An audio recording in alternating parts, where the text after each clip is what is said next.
સલામત નથી। બાબરામાં એક સગીર વયની દીકરી પર દુષ્કર્મ બાદ ચલાલામાં પણ સગીર વયની દીકરી પર દુષ્કર્મનો મામલો સામે આવ્યો છે।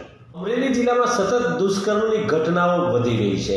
બાબરામાં નાબાલિગ પર દુષ્કર્મ પોલીસકર્મીએ આચર્યું હતું, ત્યારે ધારીના ચલાલામાં પણ 11 વર્ષની સગીરા પર એક નરાધમે દુષ્કર્મ આચર્યું છે। દુષ્કર્મ આચરનાર સગા બનેવી હોય, સગી બહેનને વાત કરતા બહેને પણ સાથ ન આપ્યો। છેવટે પિતાએ જાણ કરતા પિતાએ દીકરી અને જમાઈ સામે ફરિયાદ નોંધાવી હતી। રોહિત મકવાણા નામના આરોપીને પોલીસે ઝડપી આગળની કાર્યવાહી હાથ ધરી।